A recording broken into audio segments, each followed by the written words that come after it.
following the truth. Kinahanglan igsuon nga kusgan ka, ligon ka nga musunod sa kamatuoran.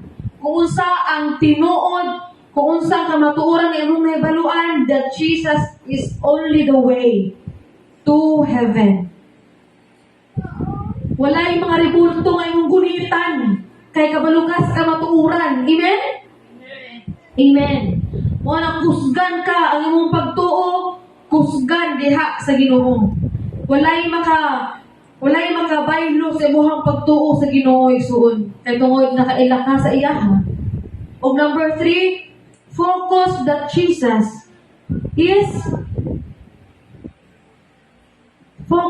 Jesus can do all things.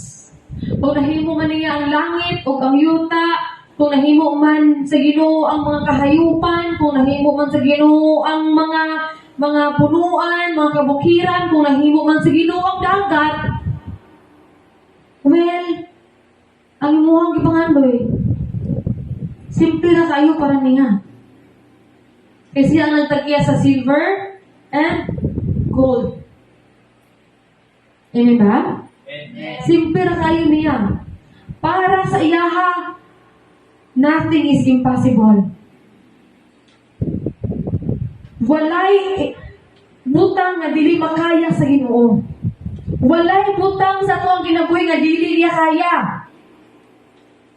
Muna mga igsoon, butang sa imong kasing-kasing karon nga ang ato ang Ginoo mahigugmaon. Ang ato ang Ginoo dili mo biya. Ang ato ang Ginoo kusgan dako nga Dios sa ato ang gialagaran. Muna ayaw kawad-i og paglaom sa imuhang kasing-kasing. Continue to love the Lord our God.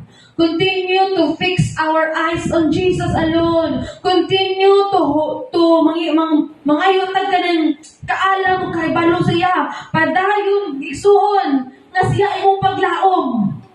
Padayon ka igsuon hangtod mahuman ka sa mong pag-eskwela. Hangtod makagraduate ka, padayon ka igsuon hangtod makuha nato ang i-desire nato sa tong kasing-kasing.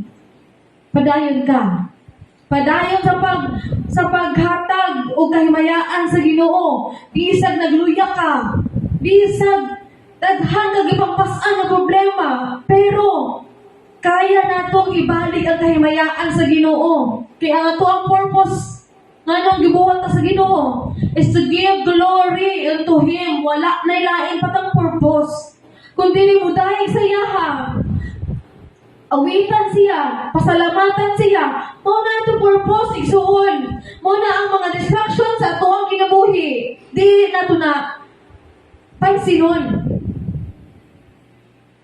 Hallelujah. Inguna na ito kinabuhi.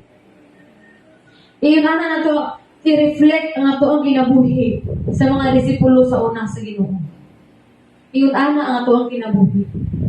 Bilang follower ta sa Ginoo, naagid tayo mga battles na ito ang i-fight.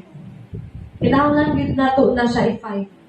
Una ang atong battle sa itong una-una, diri gid ang atong pinaka kaning gera. Ang ato ang mind. Kung diin si Satanas nagabutang dili mabutang. Mga maka-discourage sa atoa. So, inumduman nato na mulabay na ta sa kalibutan. We need to enter the kingdom of the Lord. Amen ba?